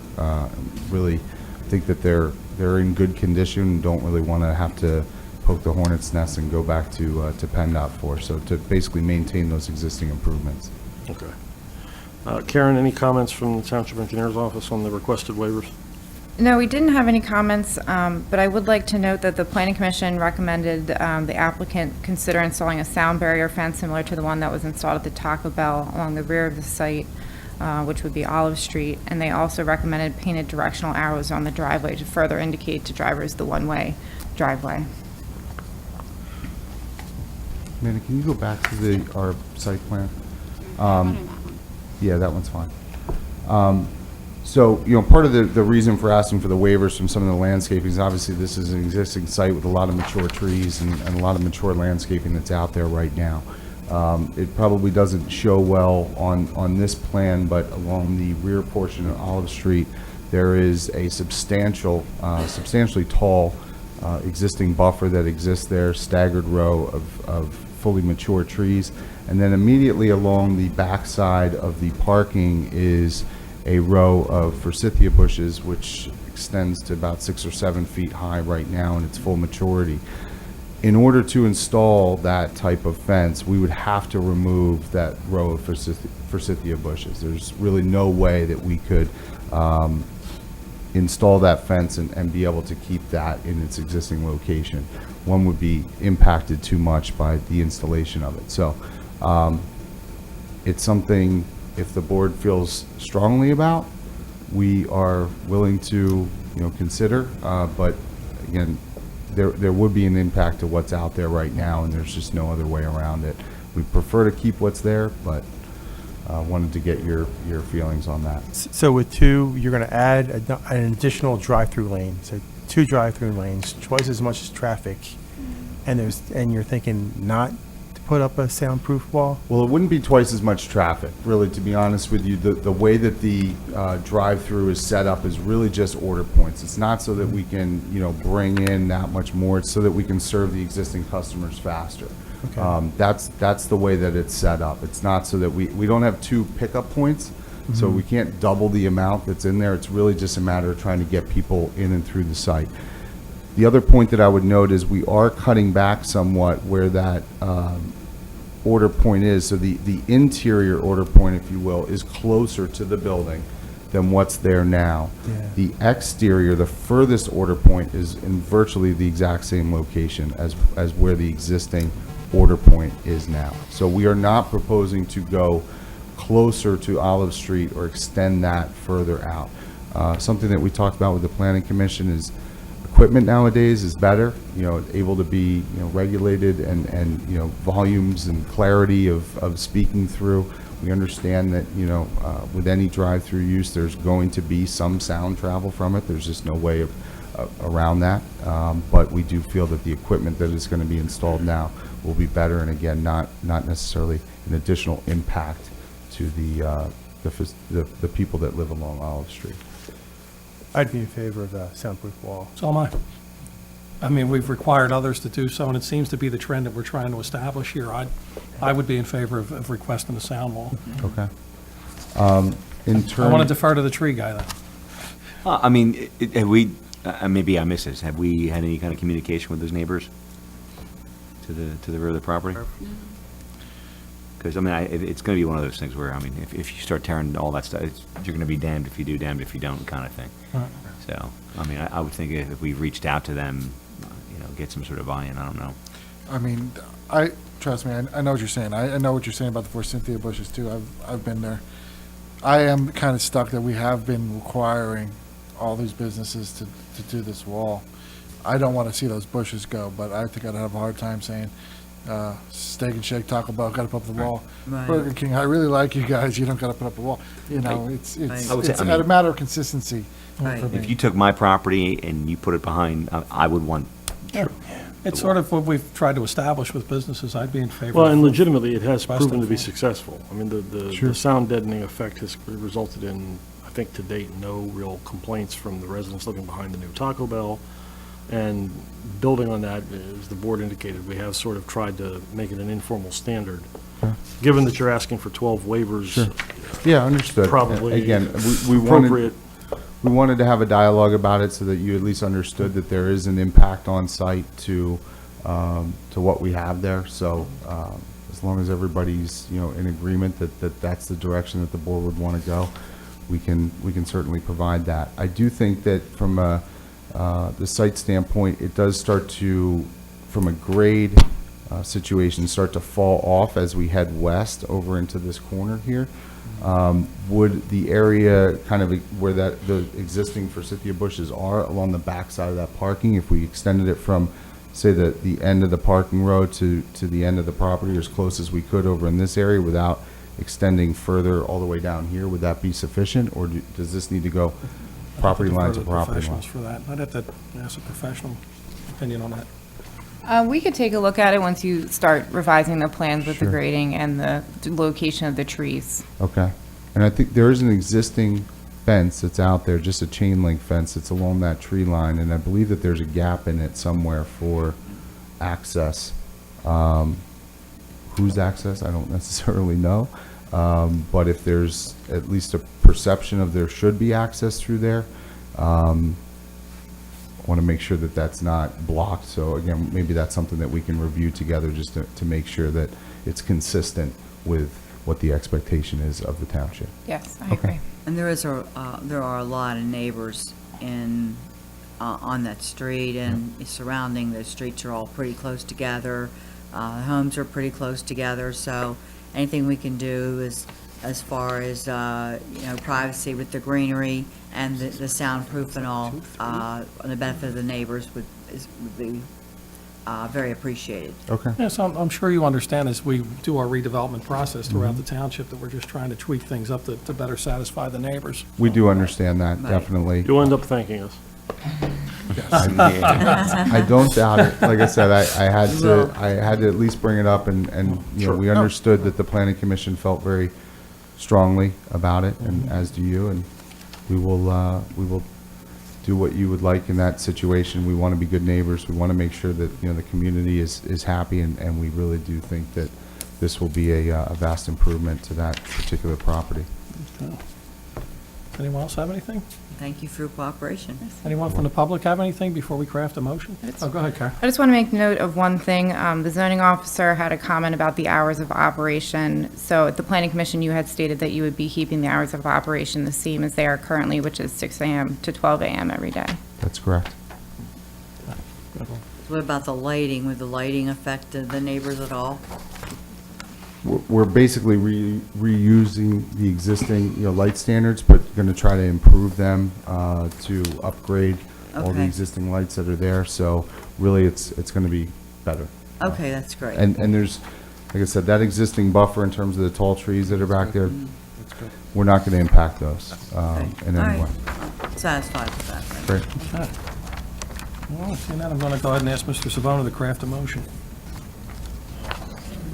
Very well, Mr. Chairman, the motion would be in order if the board's inclined to grant the application for preliminary final land development approval for the Burger King application, 580 West Street Road, tax parcel number 49-15-279, subject to the applicant's compliance with the recommendations of the township engineer as set forth in the engineering review letter of May 16th, 2017, the township zoning officer's review letter of May 16, 2017, the fire marshal's review letter of May 15th, 2017, the Bucks County Planning Commission review letter of May 18th, 2017, and the Boucher and James review letter dated May the 11th, 2017, subject also to the applicant maintaining its hours of operations as 6 a.m. to 12 a.m. That's for the drive-through or for the restaurant or for both?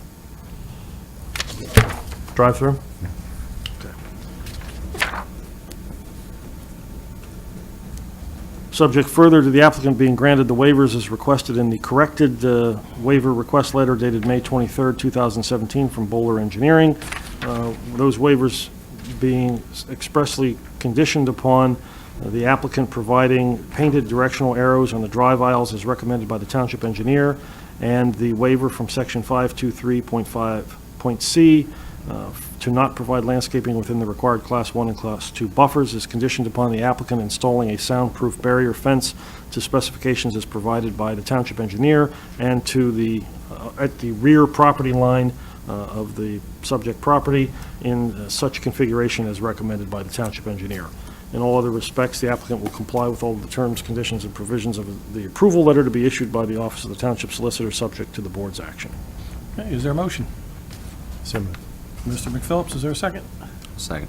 Mr. Monroe, any other discussion from the board? I'd just like to thank you for reinvesting in Warminster and staying here and beautifying a business that's been here a long time, and hopefully that sound wall comes in handy because you'll be real busy. So Yeah. we appreciate you staying here, keeping jobs here, and spending money here. I echo that as well. Thank you. And is there any other comments from the public before we take action? Okay, seeing none, I'll call the question. All in favor? Aye. Aye. And the chair votes aye. The motion carries. Thank you and good luck. Thanks. Okay, next up is item F. Land Development 2016-8, Lidl, amended final land development approval. Mr. Savona? Mr. Chairman, last but not least, this is an application for amended final land development approval. This for the property located at 700 York Road. The property is located within the C2 Commercial Zoning District. Currently consists of a one-story 56,651 square foot masonry building and a 429 space parking lot with associated driveways and stormwater management facilities. The site is approximately 9.1 acres.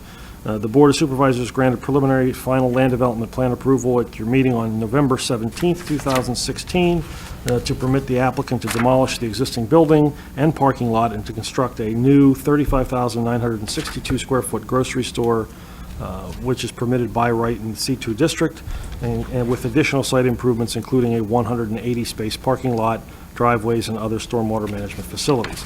The applicant, under its amended plan, proposes an additional access drive to the neighboring shopping center to be located between the grocery store and the proposed rain garden number 2, and reconfiguration of the access drives as depicted in the amended final plan.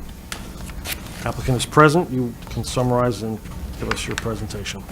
Certainly. Good evening, Amy Farrell with Kaplan Stewart. We're the attorneys for Lido. Mr. Savona gave you really the nuts and bolts of this amended application. This really is limited to that rear access that we've been working with the adjoining property owners on, as well as some tweaks to the basins. We are in receipt of all of the review letters, and almost all of it will comply. There are a couple of waivers. Those are outlined, 4 of them, in a June 14th letter from Bowler Engineering. We certainly can go through those in more detail if you have any specific questions.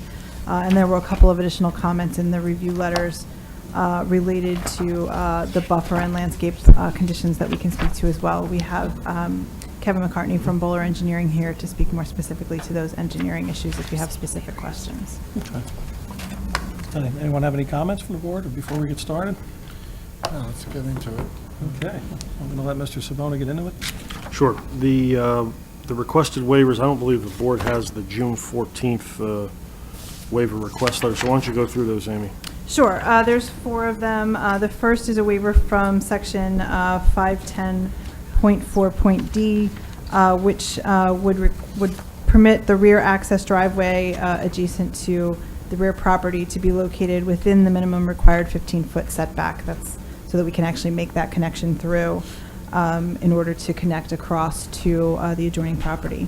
The second waiver is from section 512.3, which would permit depressed curbing along the southern side of the building. That's a fairly prototypical standard for Lidl in particular. I think you see that at a lot of grocery stores now. It provides easy ADA access, particularly with carts and kids and all of the other things that come along with grocery shopping. The third waiver is from the Stormwater Ordinance, section 425.3.h, to permit the proposed basins to have grades less than 2% where sheet flow occurs and less than 1% where channel flow occurs. The indication from Bowler is that the basins will dewater within 72 hours of the 1-year storm, which is within permitted limits. And waiver number 4 is a waiver from the Township's concrete sidewalk installation detail to permit joint spacing greater than 20 feet. Lidl's prototypical standards are for 24-foot joint spacing. My understanding, based on the review letters, is that the Township engineer is in support of all of those waivers. Karen?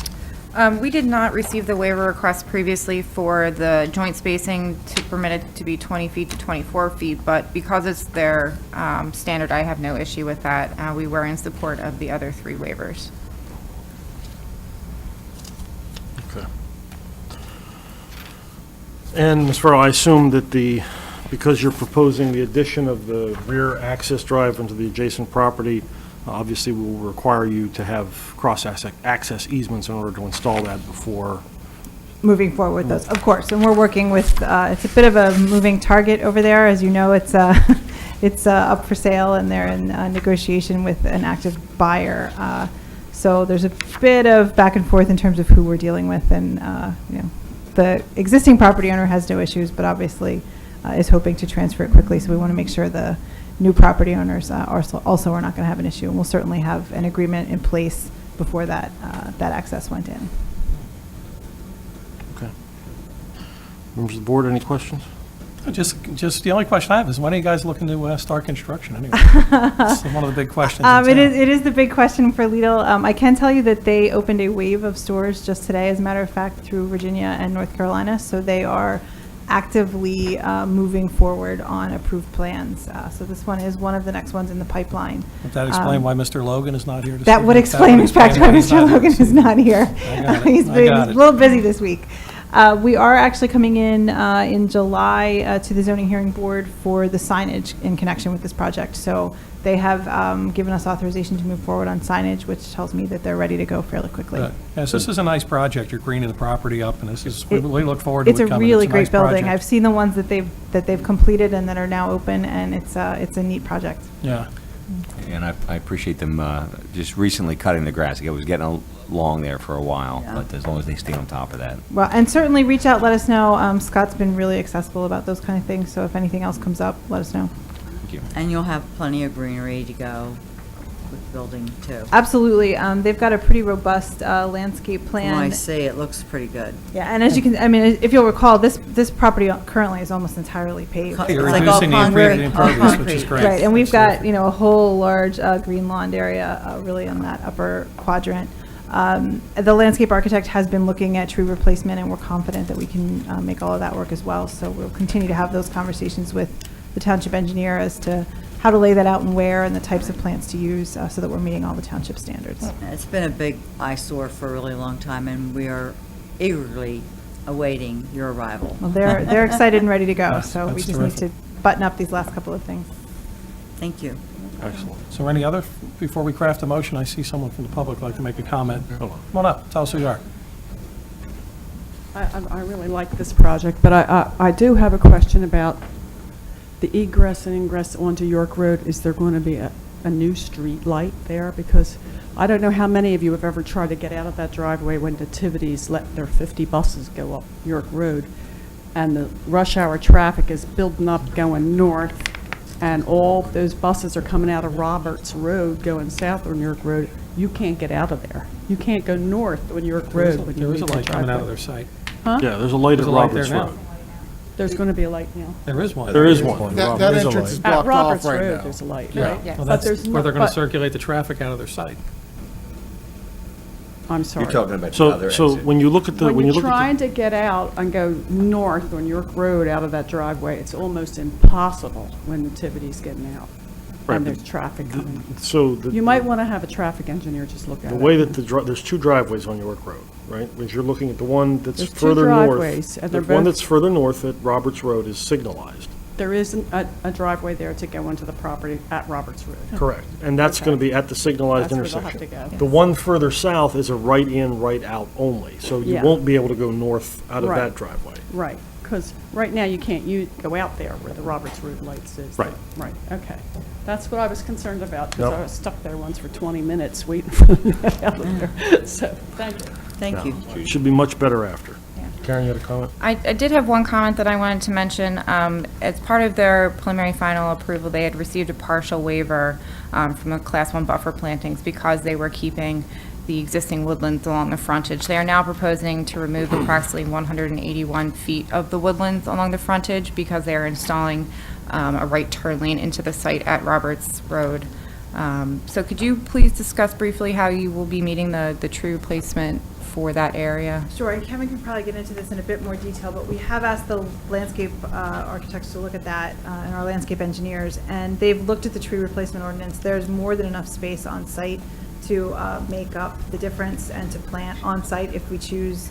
As we're working, part of the thought is as we're working through that with township engineer and township staff, if the decision is that you'd prefer that it not all be on the site, we can also do a fee in lieu, and we can work through what makes the most sense in that respect. It's a fair amount of space to work with, so we think we can easily accommodate it if we choose to go that direction. But they're open to that discussion as well if there's elsewhere in the township that you'd prefer to see some of that greening happen. At the moment, though, you're not requesting a waiver. No, we're comfortable that we can meet the standard. Okay. Very good. Thank you.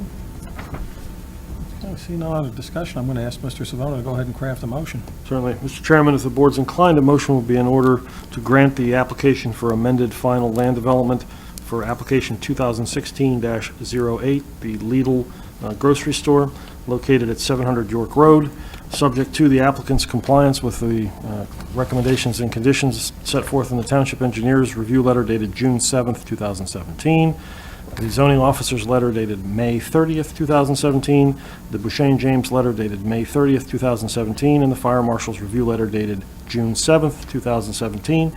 In addition, the applicant will be required to continue to comply with all of the terms and conditions of the approval of the original preliminary final land development plan, that letter dated November 21, 2016, and the applicant's approval would be also include waivers from section 510.4D, 512.3, 425.3H of the subdivision and land development and stormwater management ordinances, and a waiver from the township's concrete sidewalk installation detail to permit joint spacing greater than 20 feet. Those waivers would be conditioned and subject only to the applicant's obtaining the required cross-access easements from the adjacent property owner in order to permit the installation of the new drive aisle at the rear of the property. The applicant would also be required to comply with any and all other township ordinance requirements that may be applicable, and the terms and conditions of a review of the approval letter to be issued by the office of the township solicitor. Okay. Is there a motion? Motion. Ms. Frescatore, is there a second? Second. Mr. Monroe, any further comment from the board? Looking forward to it. Any from the Let's public? get it rolling. Any from the public? Okay, seeing none, I'll call the question. All in favor? Aye. Chair votes aye. We look forward to having you guys. Great, thank you. Look forward Thank to it. Thank you. Moving right along. Next up is professional reports, Township Manager's Report. Mr. Schuster? Thank you, Mr. Chairman. You have my written report in case there are any questions. A few things to note. I just want to thank everyone that participated in the Memorial Day Parade. It wasn't the best weather, but a lot of people came out, especially our staff, the veterans, and everyone that was involved. Just made it a great day, and special thanks to the Philly Fanatic who made my day somewhat interesting.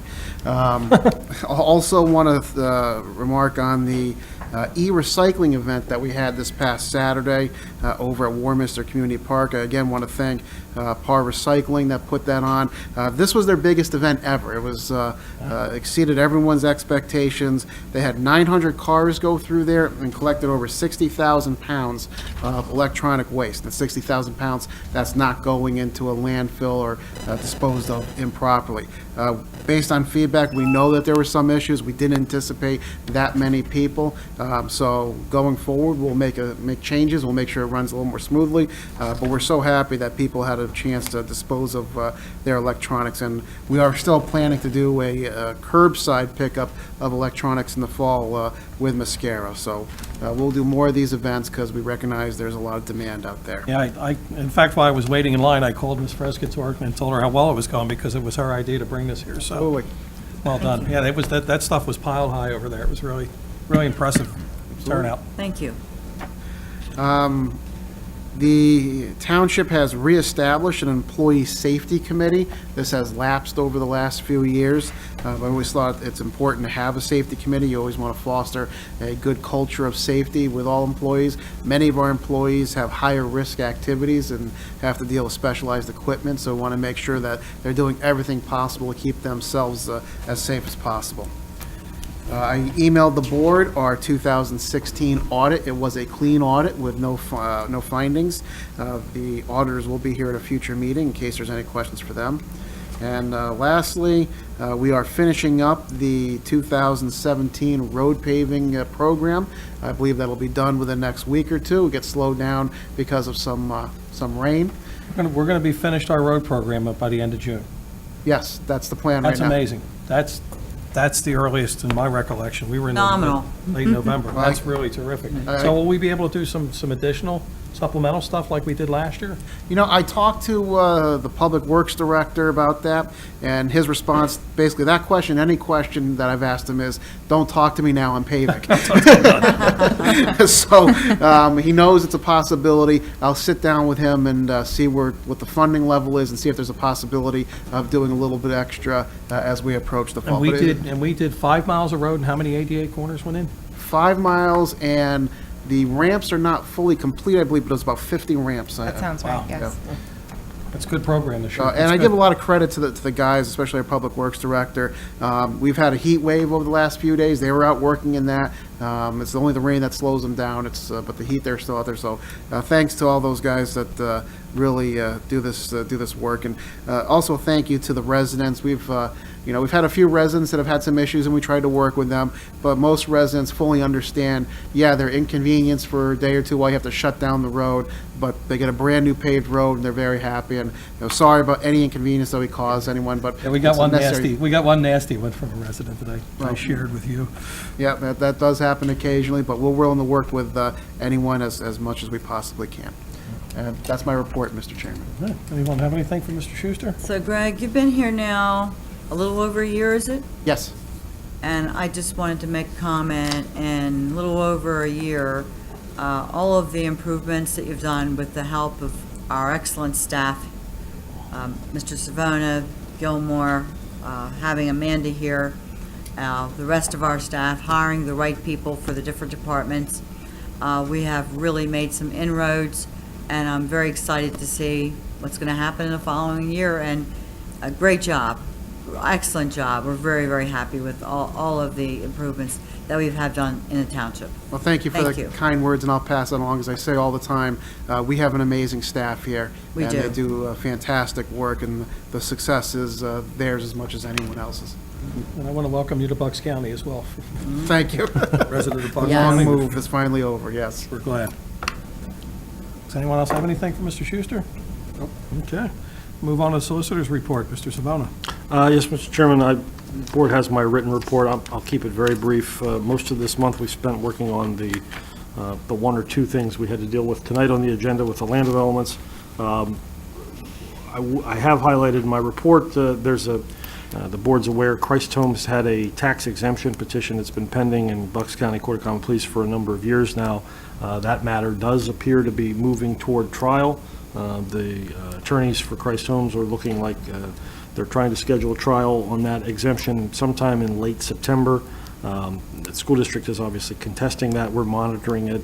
The district has taken a laboring oar in arguing that exemption, so I'll keep you posted as things develop.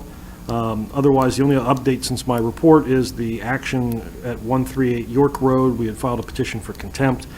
Judge Mellon's office did enter an order scheduling a hearing for that on July the 7th. The order is being translated to Braille and will be served on the defendant, and I expect we'll have more to report on that next month. Otherwise, I think we've covered everything. I'll defer the land development comments to Ms. McNair, and unless you have any questions, that's all for my report. Anyone have anything for Mr. Savona? Thank you. Thank you. Okay. Ms. McNair, engineer's report. Thank you, Mr. Chairman. I have a brief report for you tonight. We have no new land development in our office for review at this time, so what I will say is that the Majestic Oaks Basin construction is proceeding. They are not required to have it done until about half the townhomes are sold, but they have actually gone ahead and started that work at the same time they're starting the development, so that is good to see. And that is all I have tonight, unless you have any questions for me. Anyone have anything for Ms. McNair? Say thank you to her, too. Ms. McNair. Okay, next up is Township Manager announcement of upcoming agenda items. Mr. Schuster. Thank you, Mr. Chairman. If there's no objection, I'll be canceling the July 6th meeting. Objection. The July 20th meeting, we are scheduled to have a presentation by auditors. I mentioned we received the 2016 financials, audited financials. And one thing I actually forgot to mention during that, I know I sent it in the email to you, but in the past, our audit was typically not received until October or November. And one of the things that I recognize that's unacceptable. You really should have your audit done 4 months, 5 months tops into the year. So when our new finance director came on board, John, I tasked him with making sure that got done, and he agreed 100% that needed to get done, and they were able to get that audit done in time. So the auditors will be here for you to ask questions, and also for the public. If the public has any questions, we invite them as well. These are the township finances. Everything should be audited and above board, and we welcome any scrutiny on those numbers. Also at the meeting, we're scheduled to have the recommendation from staff on the RACP grant, so we look forward to having that and having a dialogue with the board. And finally, District Attorney Weintraub will be here to talk about, I believe, the prescription drug take-back program and perhaps a few other issues. And that's what we have on the agenda for the next meeting, Mr. Chairman. Okay. Next up is our second round of public comment. Is there any comment from the public out there? Is there any public out there? Seeing none, I'm going to move on to supervisor's comment. Ms. Frescatore.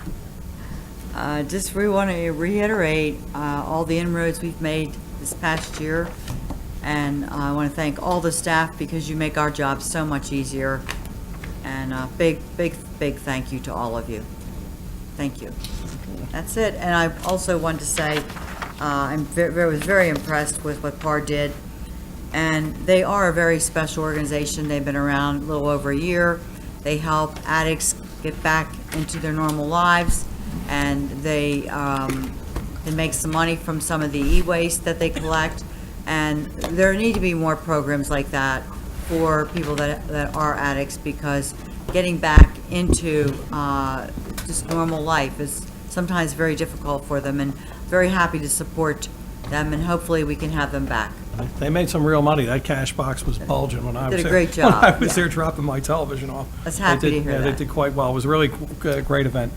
So thank you. And that's it. Okay, Mr. Monroe. The only thing I'll say is just with respect to what the township manager has brought to the township with that Warminster Weeklies. It really is a fantastic. I saw your post on Facebook with those guys out in the sweltering heat, and I shared it. And little things like that, I think, are a very nice touch and help the communication. So I don't know if you had mentioned it already. How do people go on there and apply for that if they want to? For the Facebook page? Right. Yeah, if they just search on the Warminster Township Manager, it should pop right up. Okay. It's also linked on our website, so if you go to warminsterpa.org, you'll see it up there as well. That's all I have. Thank I would like to, if you don't mind, I always like to give credit where credit is due. I do a lot of posting. We also have staff that post under the township's name and under my name as well, so we get it out there as well. Now, I mean, you don't do your own tweets? I do a lot of my own social media. I don't do it all, so everything is a team effort. Well, good job. Is that it? No comment. Mr. Phillips, no comment. Mr. Crowley? I'll make it quick tonight. It's 9:02. I mean, when I looked at this agenda, I thought we were here till this 10:30. was 11 o'clock back in the days of Leo and Tom and all of us. But no, it's 9:02. I just want to really quickly, it's 9 o'clock and my 5-year-old is still up because today she graduated pre-kindergarten. All right. Bravo. Good hustle, Marie. Yeah, Marie, congratulations. Well done. Thank you to Let's Miss give her a Erica. hand. She'll like that. Special thank you to Miss Erica, also known as Erica McKee, for all her help making sure that Marie got to this day. With her attitude, we weren't always sure that would happen. She'll be sorely missed over there. What I'll miss are the stories every night when she came home and said, yes. That's what Marie said today. The good news is while she's moving into the Centennial School District, she will still be doing before and after there, so not quite done there yet. And while I'm doing it, since the other two are up, congratulations to Jacob for making it to 4th grade and Dylan for not flunking out of college. Congratulations. Well done, guys. But on that tip, I'm a really lucky guy. I have been blessed with many things in my life. Being a father is the biggest thing, and I just want to say Happy Father's Day to all the dads out there, and enjoy your day on Sunday. All right, thank you. I just have a couple of comments. I want to reiterate how pleased I am with the staff and professionals. I mean, I'm on my 6th year of the board now, and I've never seen the township function as well as it is right now. It's truly amazing how well it's functioning. In fact, at one point, I said to Mr. Schuster last week, "You're like the Maytag man. Phone's not ringing off the hook every day like it used to," which is great. Great comment, Dermot. Right. But we really appreciate it. I'm sure the entire board does. And Mr. Schuster had some good news for me, too. He sat in on a meeting with the Ann's Choice folks, which he meets with those folks over there quarterly just to go over some ongoing things. And you got an answer on the tree stumps on Johnsville, finally. Finally, I think. I'll let you take that. I think we have a resolution on that. Sure. They are part of a condo association. They weren't able to get to the bottom of who is actually responsible, but since whoever's going to be responsible, they're going to face the lion's share of the cost as being the biggest part of that condo association.